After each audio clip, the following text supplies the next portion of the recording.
description of what we need to do. And what we're gathered here in this program is to be the, you guys are going to be the next generation of people that's going to solve all these problems. And I think, so I want to present to you the idea that maybe AI can be a great tool for solving problems. Because I think right now, we just don't have enough tools to solve the environmental problems. We don't have enough tools to get people to agree when they disagree and so forth. So I think we need to think about better tools for solving our problems, and AI is one of them. But in a way that you might not think of it first. Okay, so some people say, well, AI, will help companies run better or help governments run better. But I think that the real effect of AI is it's going to make it easier for people to cooperate with one another. Okay, and that might sound strange because people say to me, isn't cooperation a people problem rather than a technical problem? And what I think is it's both. So yes, it is a people problem, but what gets in the way of people cooperating? Well, when they don't have enough money, or they belong to different political parties, or, there's all these things that prevent people from cooperating. So maybe, just maybe, we can use AI to solve them, okay? And also cooperation, even in the best of circumstances, is hard work. You're trying to solve very complicated problems. So maybe AI technologies can help solve things like decision support to make it easier for people to work out the details of cooperation. Okay, so we're going to be focused on AI to help people cooperate. And Fry is going to talk very specifically about what kind of mechanisms we have in government. So also, I think what you have to be aware of, and you're not going to hear about this in the press, and you're not going to hear about it in your course in AI, but I think that in a lot of the popular discussion, they're framing the problem wrong. So what they see now is AI is produced by corporations and governments. So it's Google has AI, Facebook has AI, okay? But if it's one thing we know about computer technology, it's as time goes on, it gets cheaper and it gets smaller. Okay, so, in the 1950s, this was a computer in the black and white photo here. Now, of course, we have an Apple, we have a computer on our wrist, and it's much more powerful than those old computers were. Okay, so it isn't going to be the case that AI is going to be something that only corporations and governments have. The AI is going to be owned and controlled by citizens, by you. And that's why it's important to learn about it. Okay, and so the problem isn't just how do we have regulations to protect the citizens against these big bad corporations and big bad governments. No, we're all going to have AI. And then the problem that we need to think about in terms of a future society is how do we cooperate and organize our economic structures and organize our political structures so we have a just and prosperous and peaceful society. Okay, so that's what we're trying to do here. Okay, now I'm going to talk to you about some particular technical concepts from AI. Okay, and so there's and these things are things that really occur in ordinary life, like goals and plans. So everybody has goals and everybody has plans, and everybody learns. Okay, but when you work on AI, you have to have computer representations of goals. It's not enough for the programmer to have a goal, the computer has to have a goal, okay? So that, and so what's a goal? Well, it's a desired state of the world that you want to achieve, okay? How do you achieve it? Well, you have these things called plans, which are sequences of actions that together achieve a goal. And sometimes you have to do things in the right order or one at a time. Sometimes you can overlap actions. So within AI, there's a subfield called planning that works on algorithms for creating these plans. Okay, but plans also get very complex. So we have these things which we call heuristics, which are plans that control the complexity by simplifying assumptions. Okay, so you have these rules that don't always work, but they help you reduce the problem or make the problem simpler. Okay, and you don't have to think about all the details of a problem. Okay, learning. Um, uh, there's a lot of excitement about machine learning, which is you use your experience, the problems you have solved in the past to improve your future plans. And again, there's a science of machine learning that figures out algorithms on what's the best way to learn. Okay. And then, if you have some goals and you have plans and you have learning, how do you put it all together? And my favorite idea is one that comes from AI pioneer Marvin Minsky, called the Society of Mind. So, you think you've got one person up there in your head, okay? But actually your mind is made up of lots of little components that work by communicating with each other. Sometimes they cooperate, sometimes they compete. And it's sort of like people in a society. And that is the true architecture of intelligence, okay? So that's the idea of society of mind. Okay, so we can take all these technical ideas that come from AI, and we can ask, how would these ideas apply to government? Okay, so what are our goals? Well, for us, the goals are peace, prosperity, equity, all these good things, right? But if we look at governments today, mostly the goal is about power. Okay, so how do we change government so that it isn't about power? It's about working together to solve peace, to solve prosperity, and to solve equity. Okay. Similarly, a plan is a long-term, in AI, is a long-term strategy for achieving a goal. But what we see is that in government, you just vote on this law, you vote on that law, and it's just everything's one at a time. There's no overall plan for achieving peace. That seems weird, doesn't it? Okay. Heuristic. So how do you simplify problems? Well, in AI, we have the idea of decision support. So you have algorithms that help you understand what the consequences of decisions are, how decisions depend on one another. Okay, and that's very different than what you see in government, which is political debates. So it's just everybody fighting, everybody talks, nobody listens, and nothing gets done. Okay. Learning, I'll talk about a little bit later, so I won't go into that. And then again, this idea of society of mind is that we want to, how do we want these agents to be organized? We want them to cooperate and not compete. Okay, because people have this idea that competition brings out the best and stuff, but in fact, competition is mostly destructive. It just gets people fighting, and it uses up people's time so they can't work together to solve problems. Okay, so if you're trying to design a social system or a political system, it's hard because you can't think of everything at once, right? So when you design a system, you try to build into that system mechanisms for improving the system itself. These are called self-improving systems, okay? That way you don't have to go everything right for the first time. So that way you're more likely to get long-term improvement in the system. Okay, and in politics and economics, we do have some mechanisms for self-improvement. In the political sphere, you can vote, and if you elect a good candidate rather than a bad candidate, well, that makes things better. Okay, you can write new laws if the laws that we have don't work, or a new situation arrives. Okay, you can protest, so we can have protests like Black Lives Matter or the Trump resistance in the United States.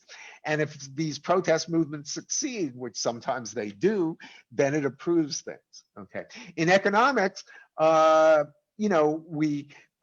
we imagine that if the consumers buy the good products, then they'll be more successful in business. It doesn't always work out that way. Okay, and then there's also startups. So if you don't like what companies are doing, you can start a new company, but it's really, really hard to start companies. And sometimes the company with the best idea or the company that does the best job for its customers doesn't always win because the economic system is very difficult. Okay, so how can we do better than this? Okay. Okay. And the problem is that there's some competition going on.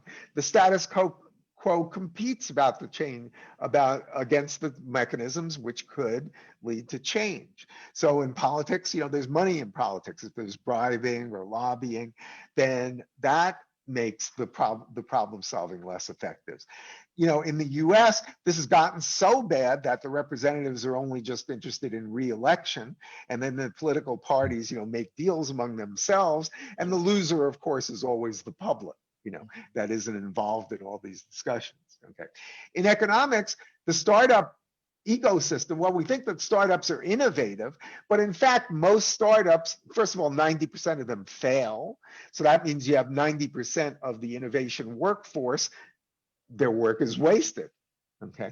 And then again, when a startup fails, then that doesn't tell you what to do for next time. The system doesn't learn. All it does is fail, and sometimes it succeeds, but very rarely, okay? So there are all sorts of problems in both politics and economics that work against the system improving itself, which is what we want to try to achieve, okay? So, we talked about goals, okay? Now in AI, the goals typically have a structure. So you have a top level goal, something you want to achieve, and you break it down into sub goals. If I do A and then B and then C, then I get my goal satisfied, okay?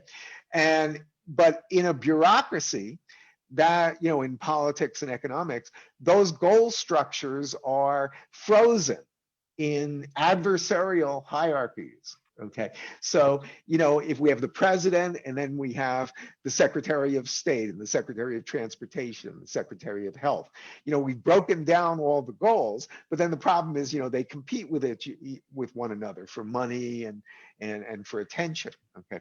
So, and then they generally do not have incentives for innovation, okay, which is unlike what we have in science, because in science, if some theory isn't working out and some experiments show that the theory isn't working, then we can always go back and revise the theory, okay? But revising laws is hard. Revising the Constitution is even harder, okay? So these mechanisms, which are supposed to be able to improve the system, they don't work so well sometimes. So we'd like to be able to do better than that, okay? So in terms of heuristics, so I'm going to just rephrase some of what happens in government and in economics by using this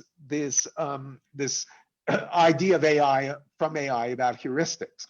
So one is, there is a simple heuristic called generate and test, and this is what evolution uses, okay? And so you have two processes. You have a generator that spits out a bunch of possibilities, okay? And then one by one, you have a test process that says, is this possibility good? And if it passes, then that's great. And if it doesn't, then you throw it out, okay? So that's what evolution does. The generate process is mutations and reproduction, okay? And then the test process is, survival of the fittest, okay? So, and, what is this in politics? Well, generate, you can run for office, you can pose a law. The test is voting, okay? But, in economics, you can generate by launching a product or launching a company. The test is whether it's commercially successful or not. But one thing we know from AI is that generate and test is a very weak heuristic, okay? If something is really good, then it might pass the test and you might get it. But if something isn't good, if it fails the test or the test itself is not good, then generate and test doesn't tell you why something succeed or fail. So we need better learning procedures. Okay, so and there's one more procedure that's commonly used in business and in economics. It's called hill climbing. And the idea there is, suppose you're trying to get up a hill. Okay, well, you just look around you, and if you're not on flat ground, then you go in the direction of up. Okay, so if you just look around you and always choose the direction that makes you take a step up, then that's a good way to climb a hill. Okay, but the problem is it has a very, very bad flaw, which is called the local maximum problem.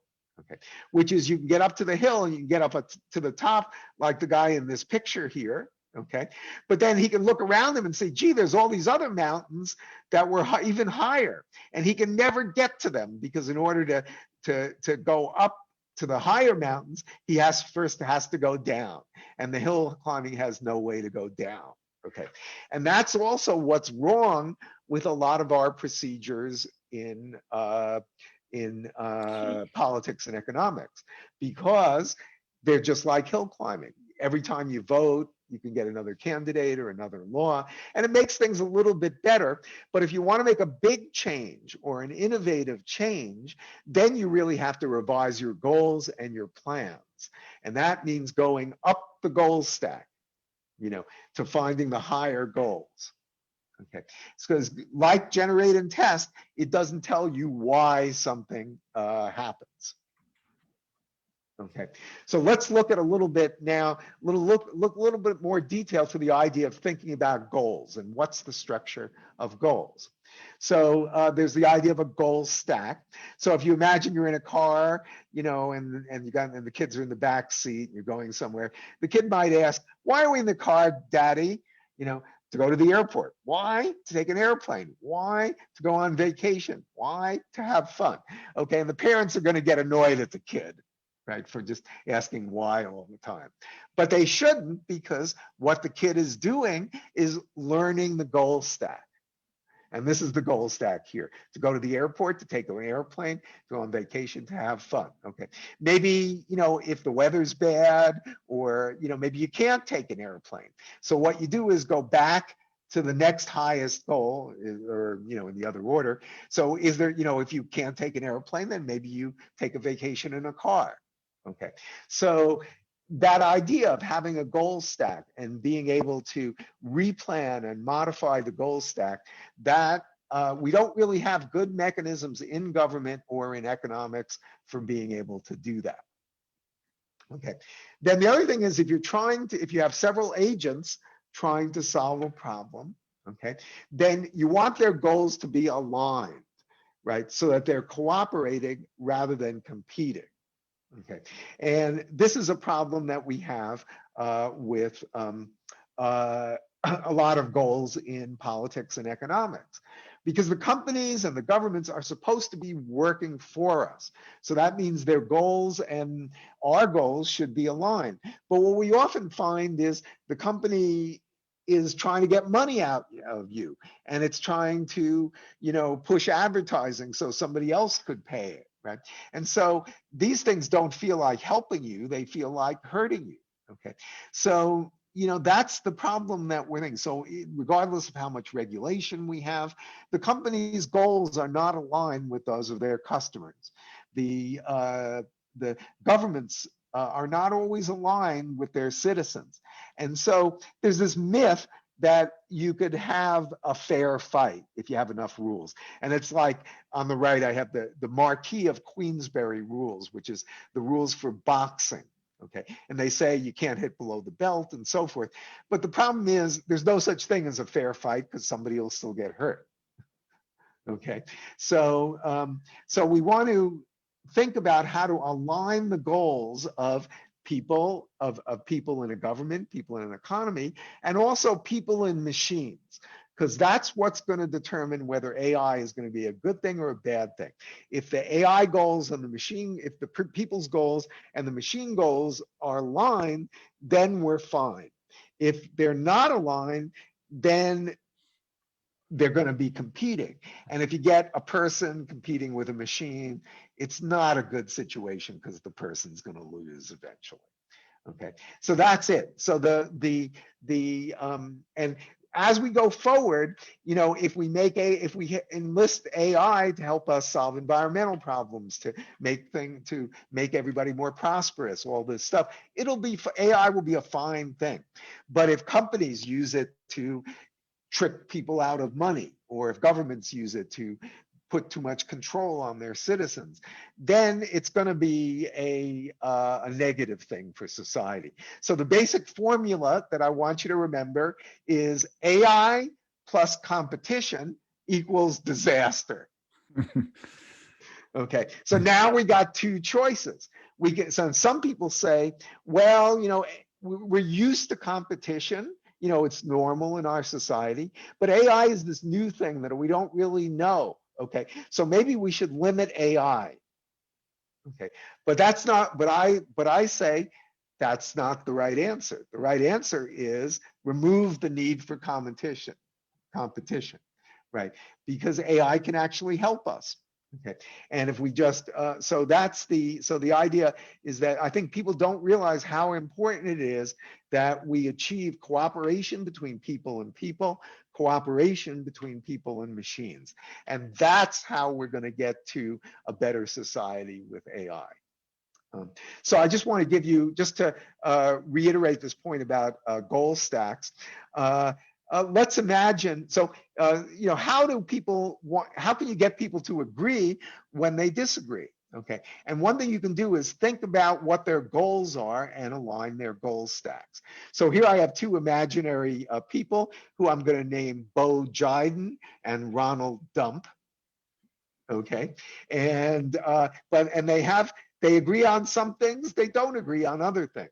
Okay, so maybe they have the top level goals they agree on. They both want to have a good life, they both want to have food to eat, enough food to eat. Okay, but then when it gets down to thinking about more detailed stuff, then they're going to disagree.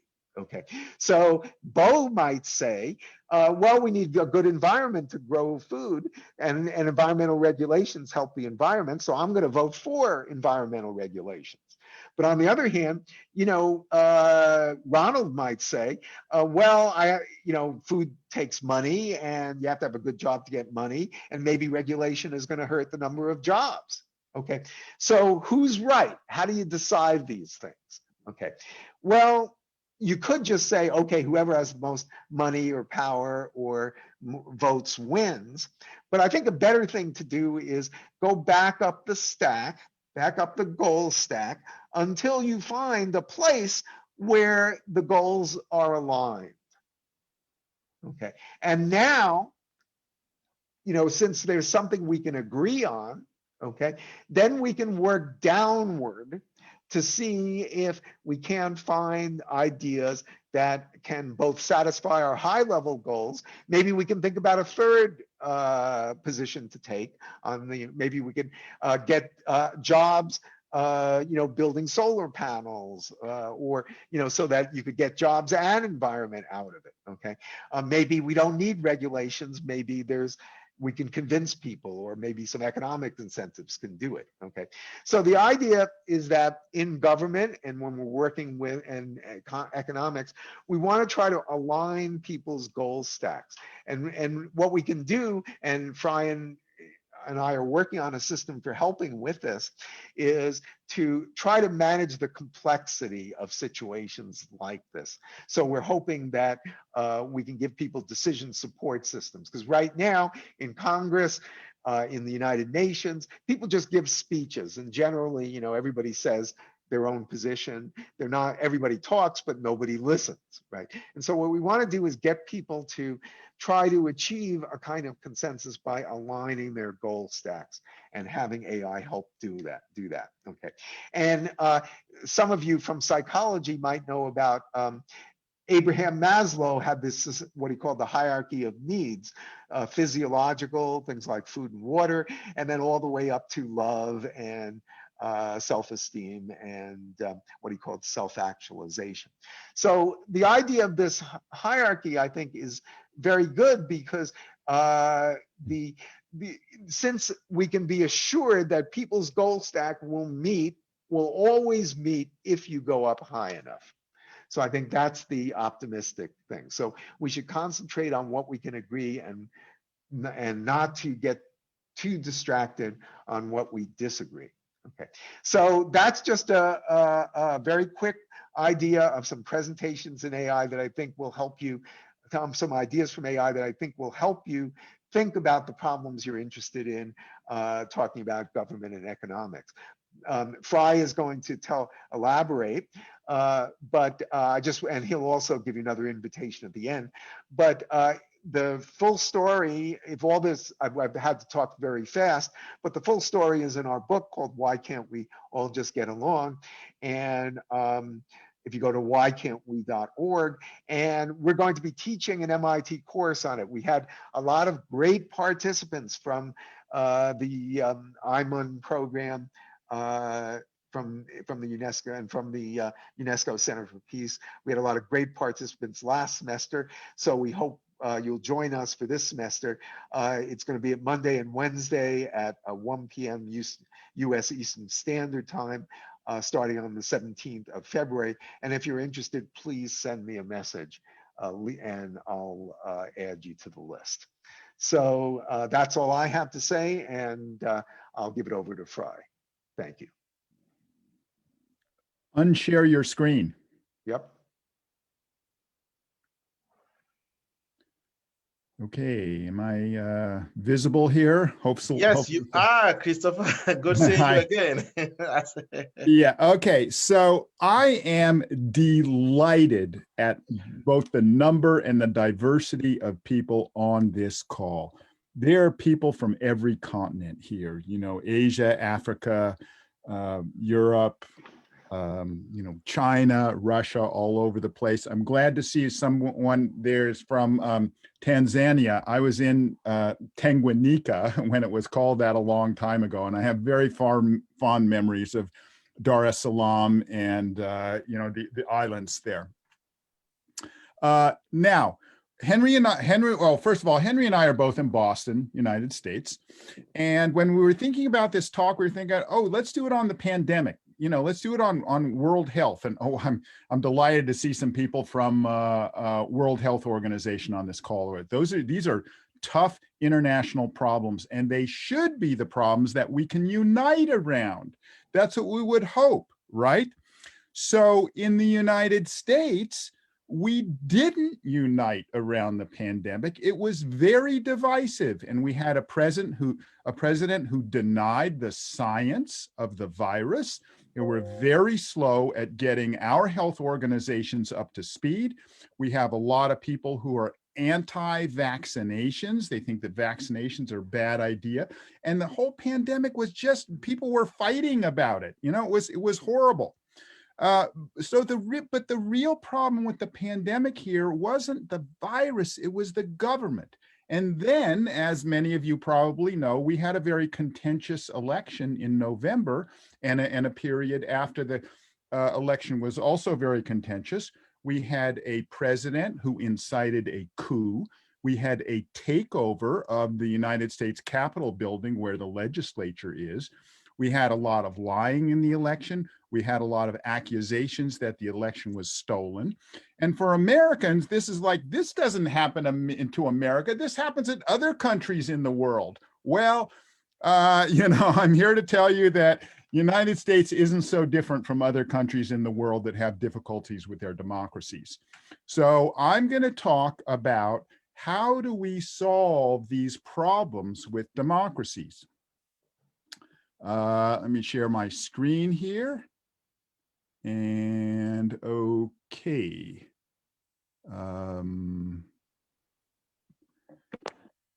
Hopefully you're seeing my screen now. So this talk is entitled Debugging Democracy. And what I'm going to do is amplify some of the things Henry is saying about, we're going to bring some computer science into government. And we're going to use some tools. We're claiming that if we can use some tools from computer science in government, we can improve government. Okay, that's the fundamental thesis. Okay, now, democracy is pretty much in every country. I mean, there's a few Saudi Arabian stuff that don't claim to be democracies, but everybody else claims to be a democracy. This is including North Korea, Venezuela, right, Cuba, even the United States claims to be a democracy. So it's so almost you could say democracy and government are roughly speaking synonyms right now. Let's go. Come on. I'm not getting. Okay. So the word democracy, I actually don't like because it's ambiguous. It means a bunch of different things to different people. A goodocracy is kind of, that means, well, anything that you could possibly think that was good, you know, freedom, I don't know, love, money, everything that you think was good, right? Votocracy is more specific. It's about you make decisions based on who the majority votes for, typically. But there's another more complicated, nuanced form of government called competitive authoritarianism. This is relatively unknown. Authoritarianism means you have one dictator, one person, they call the shots, that's it. But many of our countries really have a government where there is an authoritarian, but they're not so authoritarian. They can be taken over by competitors. So, and it's not unusual for them to change heads of states. And these are, I think, many countries that are called democracy now are really some mitigated form of authoritarianism, where you have accusations of stealing the election, where the current president tries to jail the opposition or recount the votes or something like that. Okay, next up. Who wins in democracy? Well, this is a graph of the United States over the last 20 years, and it's about the Senate and the House. These are the two chambers of Congress, right? And it says that between 80 and 90% of the times, the candidate with the most money wins the election. Okay, so what does that really mean? Well, it means you can pay for votes, one thing. And it means maybe we should call ourselves a moneyocracy instead of a democracy. You know, that's not really, I think, what the founders had in mind when they were thinking about what kind of government we should have. Okay, so why do we have democracy? Now, one of my favorite definitions is, well, the greatest good for the greatest number with minority rights. Okay, that's a sort of like, you know, freedom. That sounds peaceful. Sounds kind of good. Okay.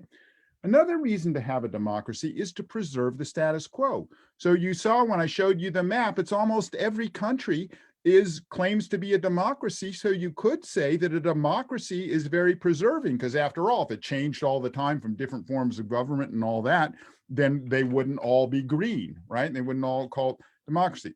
Okay, but an even worse reason to have a democracy is to enhance power, is to use the power of the state to collect taxes from the poor and give it to the rich, for instance. Okay, now,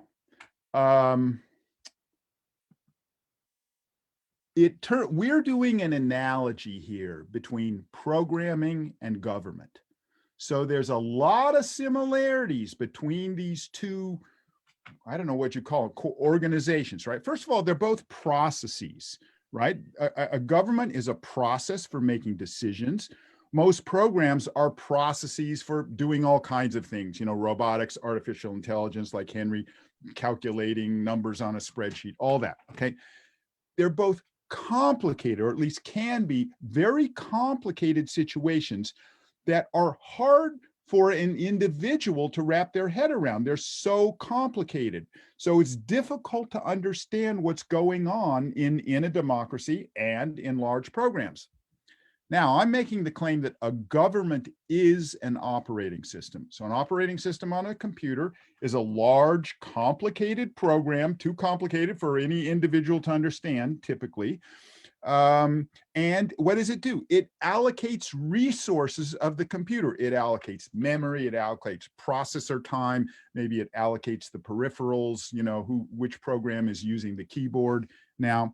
Okay, and government, what does it allocate? Well, mostly it allocates money to different systems, or it may allocate laws, you know, constraining behavior, that sort of thing, right? So they're both government and large programs, both operating systems.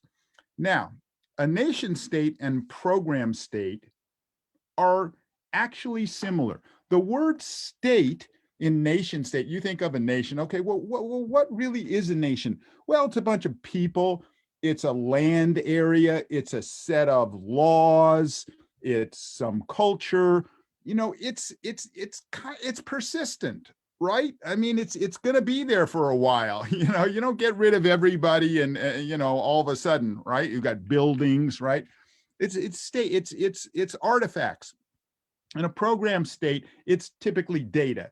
It's some variable has a value to it. You know, you have some persistent data, you have some files, you have some stuff that hangs around for a while, right? So nation states and program states are similar in that way.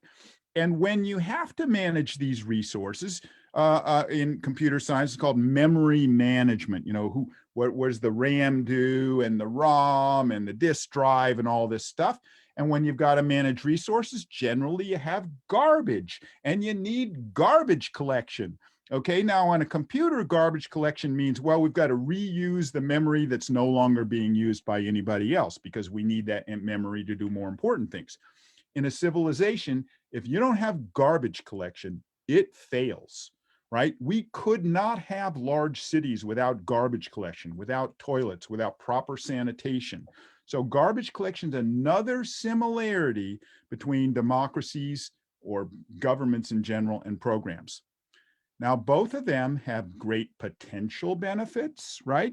But they can also have great detriments. So like any powerful tool, they can be used for great good or great harm.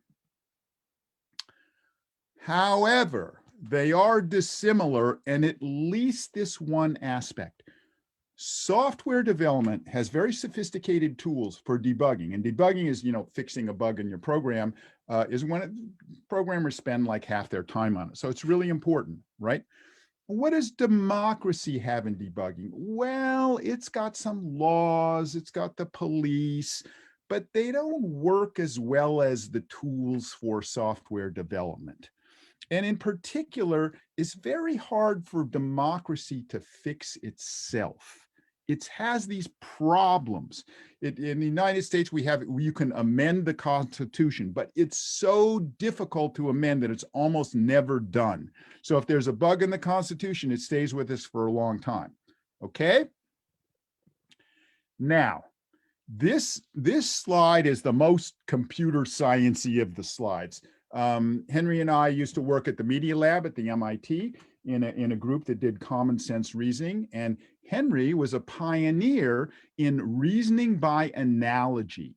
And what reasoning by analogy is you find two things that are very similar in a lot of ways. And then you ask the question, well, if they're similar in a lot of ways, they're probably similar in some more ways that I don't know about. That's kind of a way to inference, right? So in the case of we've got here, software and government, they are both processes. They both got some notion of state. As I mentioned, they're both complicated. Now we know that software has debugging tools, right? Does government have debugging tools? Well, a normal analogy, reasoning by analogy, so yes, because government is similar to software. Software has debugging tools, therefore government must have them. Government does have some debugging tools, but not as good as the software. So we're saying one of the big fixes we can do for the world is let's import software's debugging capabilities into government. Okay, so what does that really mean? Well, debugging strategy number one, isolate the bug. That means figure out, get it down to a narrowest part of the program as you possibly can. So you only have to analyze this little area rather than a whole program, which can be very complicated. Okay, so now how are we going to find the bugs in democracy? Ooh, that sounds hard. So here's what I did. I looked at the text of Biden's inaugural address. He's the new president of the United States. This was just a few weeks ago. And I found some error messages in that text. Now, he did not label them as error messages, but I said, you know what? This is really an indication that democracy has got some serious bugs in it. Now, on this, the rest of this slide below error messages are all direct quotes from Biden's inaugural address. And this address was not just a random, talk at a campaign rally. This is probably the most important speech that he has ever given, and maybe the most important one he will ever give. Brand new president, inaugural address happens every 4 years on January 20th. It's a big deal. Okay, first one up is democracy is fragile. Now, he just makes this claim, democracy is fragile. And he says, we have to protect democracy. It's important that we, coddle it. It's kind of an infant and it needs protection. But do you want a kind of government that is fragile? No, you want a robust government. If it's fragile, it could fall apart, as our government literally did a few days before his address when the Capitol was taken over. So fragility is a bug in democracy. Now, during election cycles, we have lots of lying. The former President Trump, lied, according to the Washington Post, 30,000 times during the 4 years. He lied publicly 30,000 times. That is an attack on the truth, which Biden mentioned. So democracies have a problem with truth. We have a problem with viruses, as I just mentioned. We had a problem with the government response. We have growing inequality in the United States. The billionaires are making a lot of money, and the 50% of the rest of the people aren't making anything. They're not going anywhere. We have systemic racism in the United States. Nativism means essentially you like your own nationality and you don't like immigrants and stuff. We had big problems with immigration in the United States because Trump used immigration as a politics of fear. We have climate crisis. He mentioned all these emotions: anger, resentment, hatred, extremism, lawlessness, all this stuff, right? We've got this in democracy. Okay, he's talking about our democracy. So if a democracy has this many bugs in it, ooh, geez, maybe it's not so good. Now, this last one is kind of controversial. I've got just these words down, these individual words. These are religious words. In the United States, and these are what Biden said in his inaugural address, in the United States, we have this concept that's embedded in the Constitution and some of our laws about a separation of church and state. It says, gee, religion is too contentious to be involved in government, so we've got to keep them apart. But our politicians often don't keep them apart. And so it's a hypocrisy between wanting the Constitution, wanting to keep peace, and using religion as a way to gain power, let me say. Okay, so that's some of the bugs in democracy, but I want to mention a couple of other things from his inaugural address. Politics need not be a raging fire destroying everything in its path. Okay, he's saying politics need not be a raging fire, but the implication is politics is a raging fire. And certainly in democracy, politics is front and center. We have a raging fire. And if you know about California, 3% of California burned last year. So there's literally a raging fire, and largely those fires were caused by a failure of government to respond to climate change. Next, here we stand just days after a riotous mob thought they could use violence to silence the will of the people. Okay, let's examine what happened here. Literally, Trump, the president of the United States, held a big rally just a mile or two away from the Capitol and told everybody to go down to the Capitol, march down to the Capitol, right?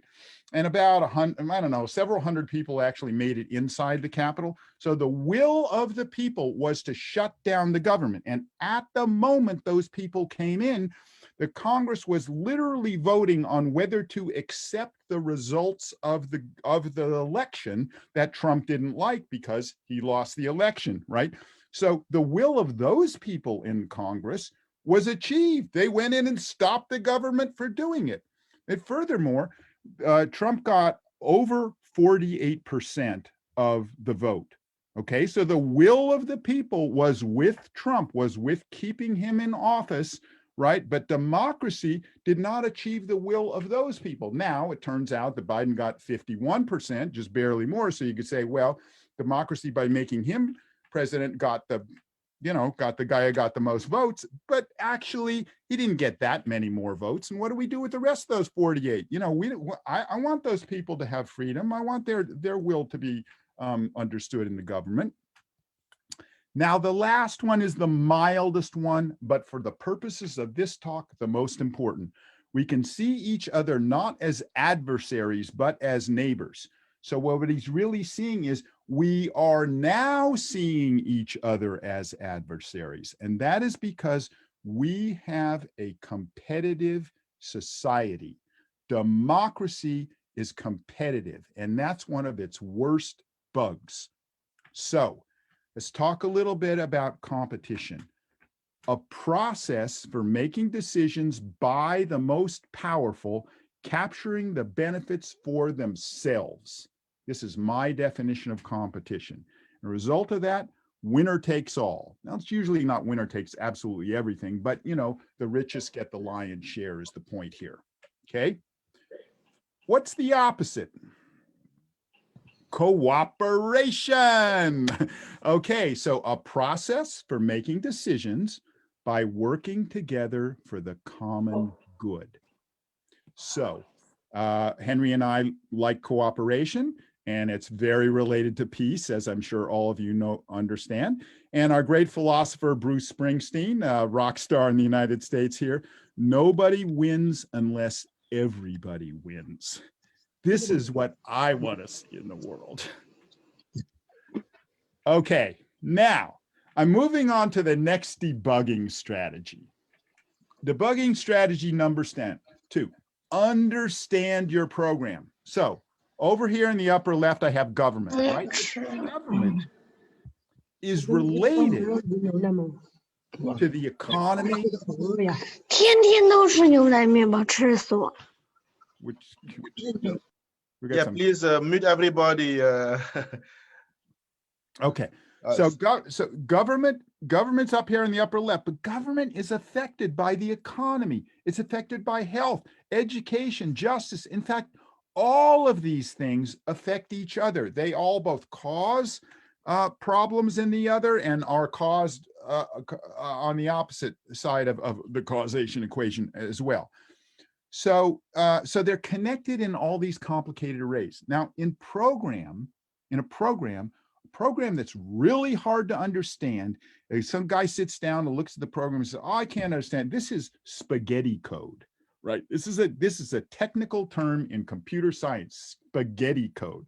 And this is the kind of environment that we are all operating in our civilization, this complexity of all this economy and justice and all this stuff, right?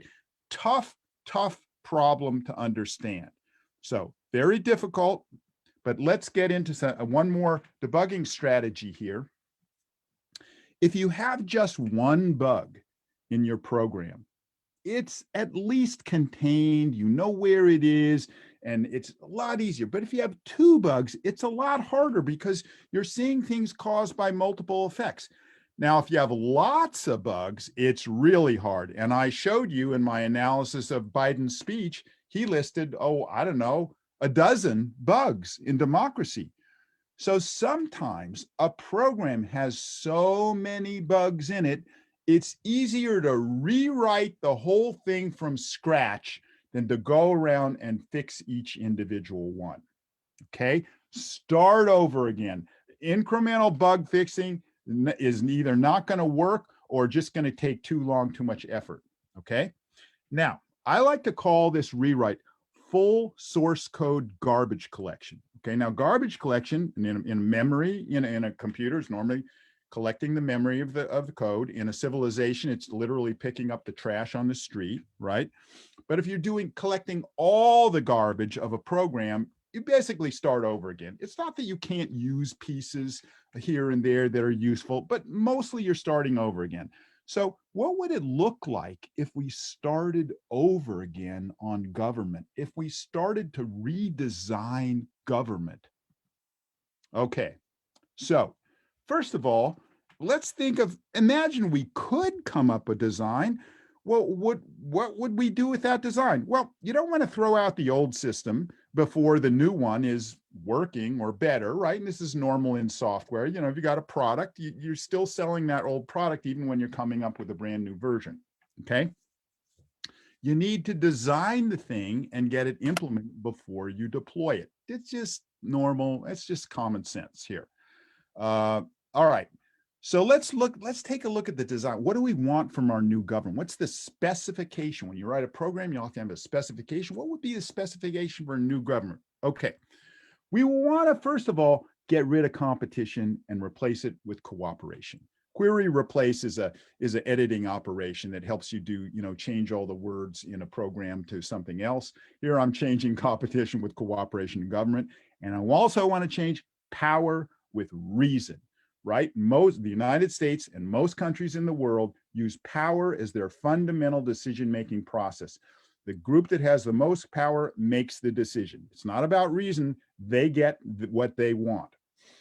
Okay, now, as a comment, I have, who do we want for our decision makers? Who do we want in this government? We want decision makers that are representative of the people.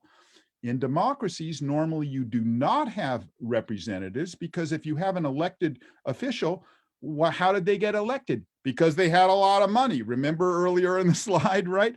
You also want people that are knowledgeable about the problems that the country faces, as opposed to knowledgeable about winning elections. Elections select for people that are good at winning elections. They do not select for people that are good at managing the country and helping the people. And furthermore, we want empathy. We want our leaders to be empathetic. Okay, so what's our basic algorithm for this new government, this new program? We want the science of reasoning, and Henry mentioned a bunch of things about artificial intelligence that can help us manage complexity here. And well, okay, and we want to manage that. We want software to help us handle these very tough decisions, like, oh, how do we stop California from burning? How do we get peace, right? How do we reduce authoritarianism? These are tough. Okay, now I'm going back to another debugging strategy. I'm calling this debugging strategy number 0. And you might say, well, why didn't you put that in order? Well, I didn't, because this debugging strategy is so obvious that most people don't even think it's a debugging strategy. And that is, if it's broken, fix it. Okay? Now, this sounds trivial. I mean, everybody who's 5 and over, everybody on this call understands if something's broken, what do? Well, you fix it, all right? But what do we got in government? The word demagogue was coined in ancient Greece. Okay, we're talking 2,000 years ago, right? And that's essentially where democracy developed, although there were some earlier versions in India, but most people credit Greece, okay? So we've got this system of government that's at least 2,000 years old, and we haven't fixed the bugs in it. Why not? How many more 1,000 years is it going to take us to fix the bug in this system? All right, this is not a minor problem. It's pretty much everywhere. So we've got a new plan here. And one of the reasons you might have said that people don't fix the problem is, well, we can't think of anything better. We did. And here it is. It's called reasonocracy. Representatives are chosen at random. That means they're guaranteed to be representative of the population. They're not, some might be rich, but most of them will be poor. Half of them will be women and half will be men. We're gonna get an even distribution in the population. Now, instead of just having the representatives go immediately from their previous job into Congress or to become president, right? Trump went from being a TV star into being president, right? We want to take the whole first year and educate them on reasoning and cooperation, on empathy, on building peace. It's just think carefully, and how are you going to cooperate with each other? Right now, we have a very contentious Congress, very contentious US government. Justify is a program that Henry and I have worked on to help aid reasoning, and that helps the dealing with the complexity. It sort of adds up the pros and the cons and tries to, give people the best decision it can. We don't want to have unlimited term limits like many countries do, right? I don't know. Many leaders declare themselves leader for life, and that's it, right? And we also want to find a way in which we get the wisdom of the people into the government. We do not have that now. We want to get the wisdom of you people that are on this call right now into the highest levels of government. Okay, so we teach a class. We're teaching a class again this year, how science can enable a more cooperative future. We're going to talk a lot more about reasonocracy and the details of that. So if you're interested in reasonocracy, please come to the class. But that's not the only thing. Makerism is about a new kind of economy, an economy that's very different from capitalism, using personal factories to produce wealth.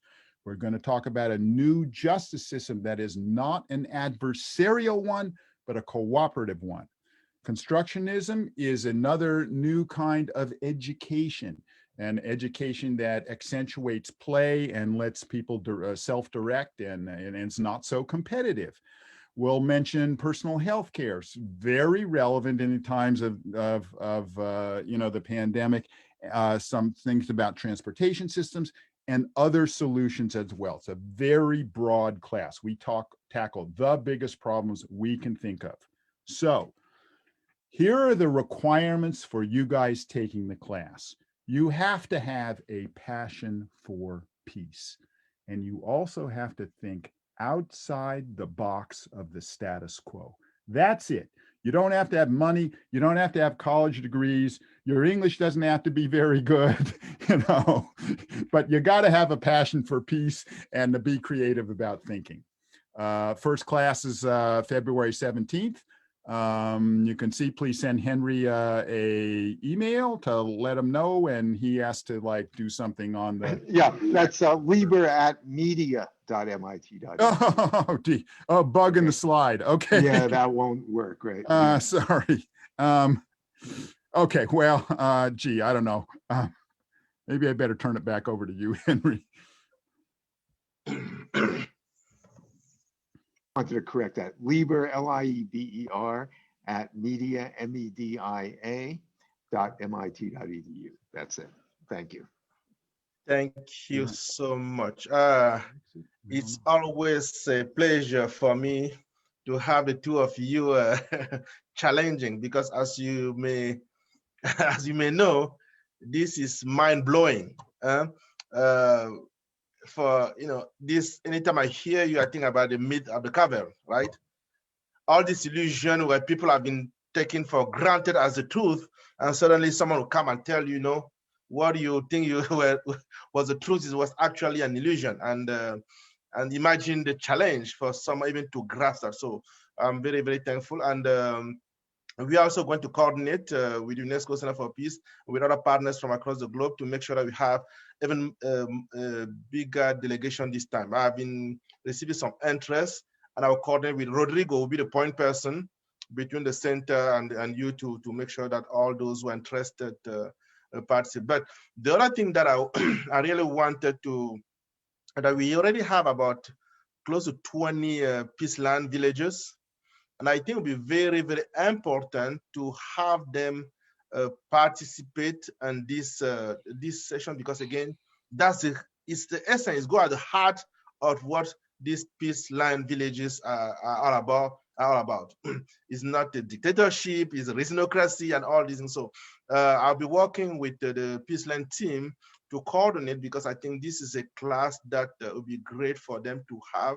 And we may even do in such a way that in the future, those leading the peace village will participate in this class as part of their courses. But I just want once again to thank you for this wisdom, for for the practicality of doing this and making it just a fun way that all these young people from across the world can understand. So thank you again. Okay, and Rodrigo, are you there with the citation? They've received so many. Actually, just for you to know, I still have some of those citations from the get-go because I'm still waiting for the day where I hand delivered during a ceremony. I have them in me.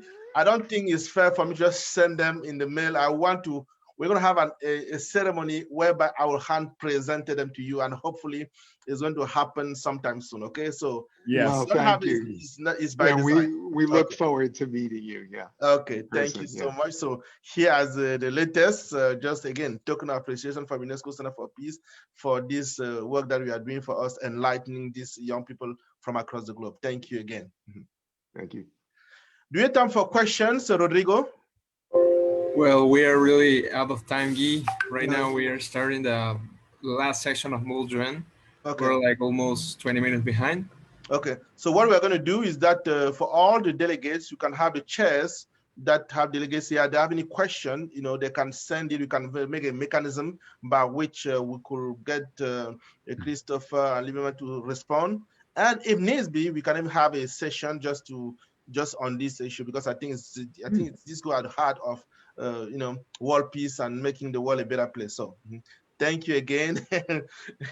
Well, and you can bring your questions to our class, because it's a very interactive class, and last semester was our most successful class ever because of the participation of all these delegates from the United Nations. Yep, and many of them actually writing to me. It was one of the best experience for them. So definitely, we are going to make sure that we have more. There'll be more this year. I'm working with them. I'm personally involved in that, and that's another venue to get. It's a joint project. So thank you again. Thank you. Okay, so Rodrigo, is back to you. I hope Henry, that you sent the different copy, that sign to Rodrigo, because I did, would like them to use. That's why we're going to format in such a way that each of the village will have a unique ID, just like when they get incorporated. I want to have a room there where have their unique number, so that they receive it as part of once they are officially accredited as village of the Peaceland. So thank you again. Thank you. Okay, good. Okay, Rodrigo, we turn over to you. Thank you. Perfect. Yeah, and also thank you, Dr. Lieberman and Christopher Fry, for your amazing conference. And dear delegates, if you can see the chat right now, Dr. Lieberman has wrote his email, so any question that you may have, you can send it there to lieber@media.meet.edu. So also you can join to the class that they were saying in their conference. Okay, so thank you so much again, Dr. Lieberman and Christopher Fry, for your time and also for your marvelous knowledge of this kind of team of cooperation. Right now, we're going to proceed to go to the Muldren sessions. We don't have too much time for the resolution, so we will be back here at 9:40, okay, for the closing ceremony. Okay, Washington DC time. Okay, thank you very much. See you in about 2 hours, right? Yes, in about 2 hours. Yes. Thank you. Okay, bye-bye. Thank you so much. Bye-bye. Thank you again. Bye. Bye. Bye. Bye. Thank you. Bye. Very much. God bless you.